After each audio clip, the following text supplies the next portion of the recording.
Well, good morning, everyone. I wanted to share with y'all how my June has been going. It's been really eventful, more eventful than I would like it to be, quite honest. Wednesday, June 6th, I went to work, done the usual shave thing, and I didn't notice anything wrong. By 1 in the morning or so, I felt some pressure and reached up, and I could feel this knot that's here. Needless to say, having fought lymphoma in 2008, it was a very long battle, and it was a hard one, but I made it. And got concerned, called my oncologist. They set up an appointment for the following Tuesday. And I sat back and started waiting, and it started growing quickly. The cancer I had was Burkitt's lymphoma, and it doubles in size every 25 hours or so. Oh, got to tell you something interesting. So this knot on my neck I started feeling it in the pressure, at work. And on that morning home from work, let me show you what happened. It's really fun. Hey people, what's going on? You know what's fun to do after working 12 hours in an ICU? This. Yeah, let's stand on the side of a busy interstate with lots of construction.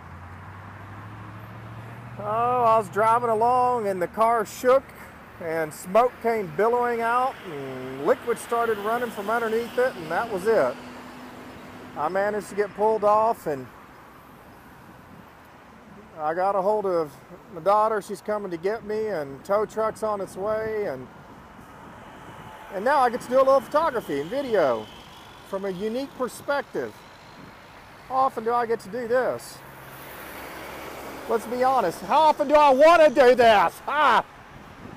So yeah, I got stranded on the interstate and had to get my car towed and all that fun stuff after working 12 hours and wondering if I was going to have cancer or not, or what was going on and why this knot in my neck and all that. It wasn't hurting or anything, it was just a little bit of pressure.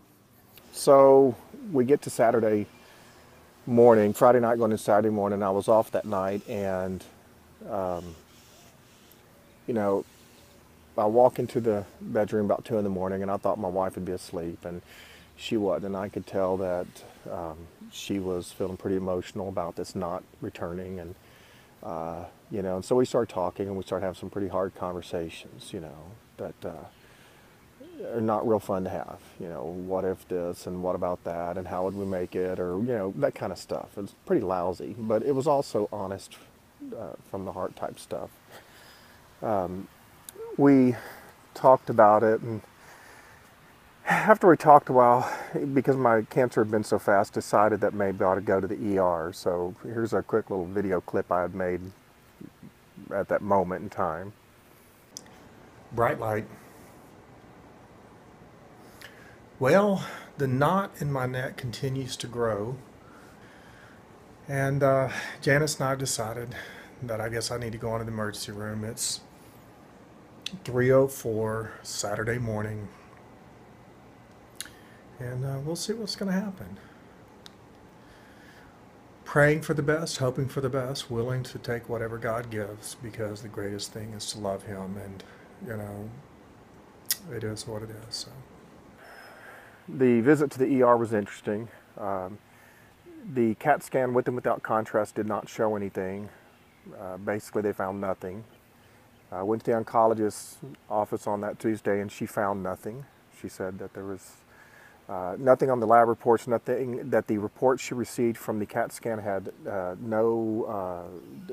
conclusion of the radiologist, there was nothing there. Obviously, there's a knot on my neck. She was concerned. So she wanted to do an ultrasound with the biopsy, and it wasn't until yesterday, which was June 19th, that we got the ultrasound and the biopsy. And it's been a waiting game. And waiting is not fun. I don't dangle gracefully. Don't know of anybody that really does. So we went and had the ultrasound biopsy yesterday and learned some things. So he did what's called a fine needle aspirate, and in a fine needle aspirate they can tell right off the bat if you have cancer or not, and they can most of the times tell in general what kind of cancer it is. I do have cancer, and You know, it's not easy to call family and tell them, you know, what's going on. The first battle took a lot out of me. It was 8 months in the hospital with a few breaks at home and very intensive chemotherapy, and it wiped me out. 6 years later, I am just dealing with a lot of after effects, and I don't know if I've got another fight left in me, but you know what? I don't know that I'm ready to give up either. I want to share with y'all what's going on. I'm going to probably vlog various thoughts as far as what it's like to wait and dangle. One of them that I'm pretty passionate about is all this, stay positive, you got to be positive. Yeah. What exactly does positivity mean? Does that mean I'm not supposed to feel some fear? Does that mean I'm not supposed to have down moments? Does it mean I always have to be happy, happy, happy? Oh, I've got a lot of thoughts about that. Right now, we do not know what kind of lymphoma it is. There are around 30 or so types of lymphoma. Some of them are more aggressive than others. Some of them are a little faster, a little slower, harder to kill, whatnot.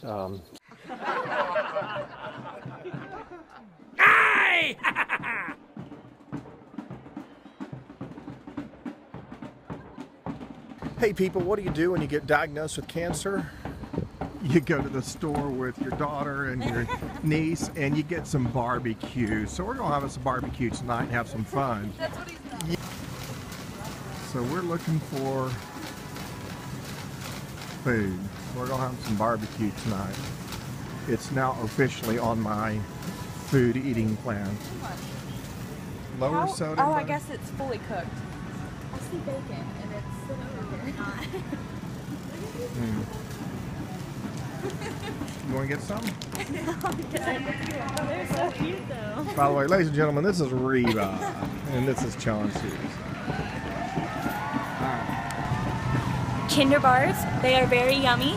Chrissy and Amy brought them back from Europe whenever they went, and then whenever I went to Canada, I found them and I was so excited because they're so good.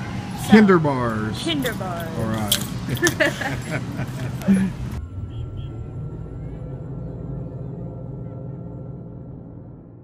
So my dad had a kind of lymphoma that was not real fast growing. I forget the exact name, something like a small oat cell cleaved or whatever.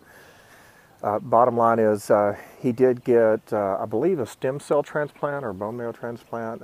He did have some inpatient chemo, but I think most of what he did was on an outpatient basis. And I'm voting for outpatient this time. 8 months in the hospital was a one-time deal, I hope. So we're going to see what happens there. I guess the point being is we don't know what's going to happen yet. We're supposed to get results back around Tuesday or so of next week. And my visit with my oncologist is Thursday, so I'm going to continue working and doing the normal things. The knot in my neck is a little bit tender right now, a little inflamed. They went and the doctor, it's Dr. Aronson, excellent doctor by the way. He was the doctor, he went and pulled out my report from 2008, and he was the doctor that did the needle-guided CT biopsy that went down into my back at that point. And so he had found my Burkitt's lymphoma in 2008, and now he's doing this one in 2014. Really pleasant fellow, nice guy. Anyway, he went and pulled in a backhoe and ran it across my neck a few times and trenched and dug and pulled all this crap out. And yeah, it's really sore right now. It's quite alive. And it inflamed it, and it's much bigger now. So it is what it is, people, you know. I'll tell you something, you're not promised tomorrow. Be it cancer, car wreck, you just don't know. Let me tell you something, if you think I hadn't been going through my priorities in life, oh yeah.